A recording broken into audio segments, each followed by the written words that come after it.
Somewhere in time, again. Well, we had some C-class and M-class solar flares last night. And then around 10:37 Eastern Daylight Time, we had a major X-class solar flare. And it was just off the edge of the east limb of the sun. And it caused like strong R3 level radio blackout on the sunlit side of the Earth. X-class flares are the largest class of solar flares, and we've not had one for quite a long time. This particular solar flare was not facing Earth, and the CME that it generated, the coronal mass ejection, that it hurled into space will probably not hit Earth. Nevertheless, this is some very intense solar activity. And as this flare turns the corner and begins to be apparent from Earth, we may not have heard the last of it. Now, of course, I'm fascinated to look at the government sites on solar activity, also at the various photos and the movies, the graphs, and the constant data streams that detail these kind of events. Yet I also know how to turn my gaze inward and also stare a bit in there at what's going on. The outer and inner should match up, and they usually do. And remember that my take on intense solar activity like flares is that they are a game changer. So what does that mean? Now, I can only tell you what it means to me, and I'll give it a shot. So here's my segue into right now, starting with yesterday. On Sunday, we celebrated Mother's Day and the birthday of my daughter May. So starting Friday, people streamed in here from Traverse City, Lansing, Ann Arbor. We had a great time, ate wonderful food, laughed a lot, made a bit of music, and then some of the crew played board games and so on. And baby Emma was here too. And I went to bed last night with a fairly clear idea in my mind as to just where I was headed, and even what I would write about today for this blog. I could already feel the words coming together in a meaningful way. I don't usually dream all that much, but these last weeks, during this eclipse time, I have been dreaming. And my dreams last night were kind of rough. It's one of those reoccurring nightmares where I'm trying to dial a number on one of those old rotary phones, but I can never get all the digits in. And so it goes on and on and on. Anyway, so much for the dream. I woke up this morning very early, as usual, and it was as if all the threads that were running through my mind last night had just been cut. In other words, I don't see the reason right now for thinking what I was thinking last night. It's as if my line of thought had just run out, or as mentioned already, somebody cut the power. This is so typical for what happens with an intense solar event like this current flare. Suddenly here I am back to square one and wondering a bit where and who I am, or as Dylan put it, quote, with no direction home, end quote. Now, I'm experienced enough in this that I know that time will fill in the blanks that I'm experiencing, and that gradually I will come together and discover I am going somewhere, and I do have a direction, after all, despite the current appearances that I don't. The comfort of having some linear direction, of making progress, of being headed somewhere is so much a part of my character that is humorous. I kind of feel naked without it. Anyway, as mentioned, I know that my self-construct, is already hard at work trying to repair the broken connections. Or as I like to say to myself, it's busy putting my Humpty Dumpty self back together again so that it will point to, and it will promise to me some kind of future.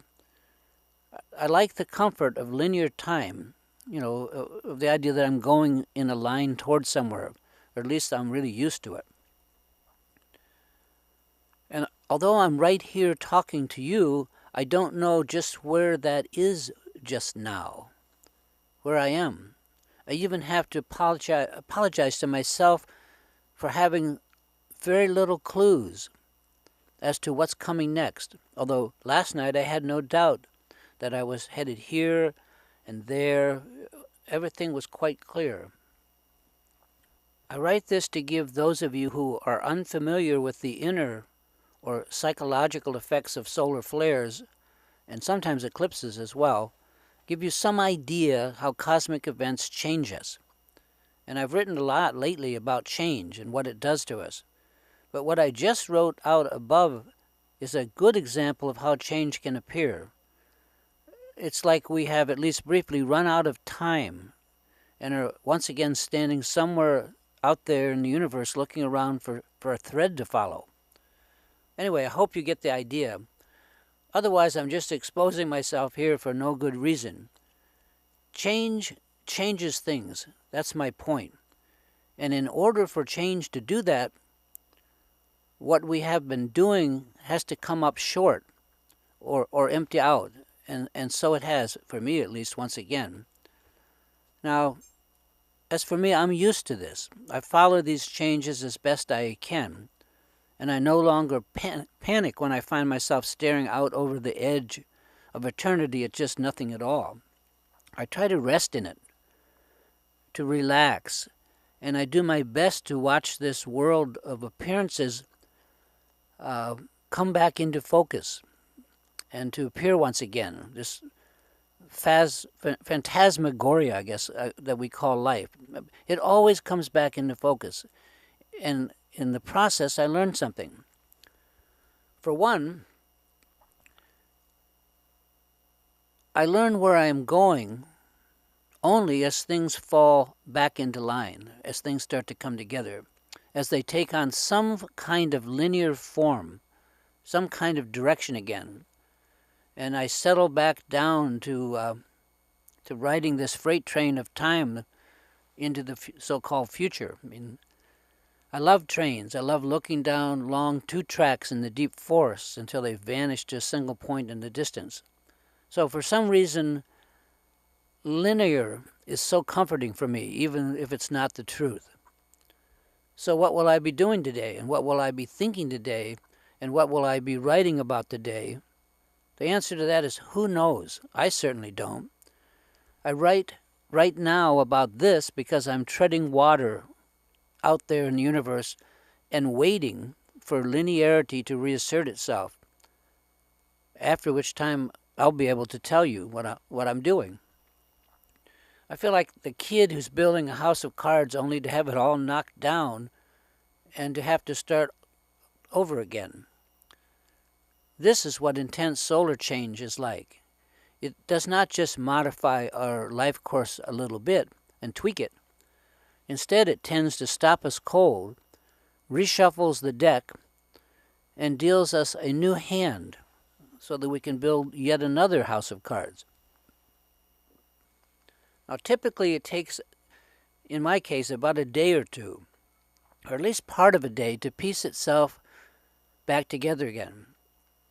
Keep in mind that this is all about the self and maintaining the self and its fondness to have the comfort of always going somewhere, getting somewhere in life.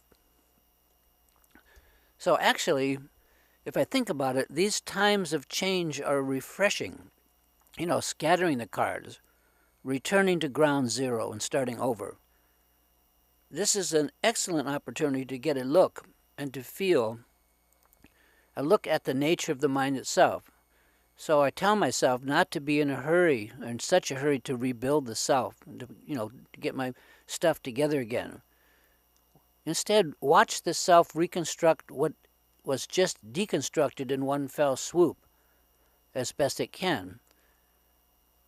I like to joke to myself that the self paints a new portrait or image of us after it's been shattered.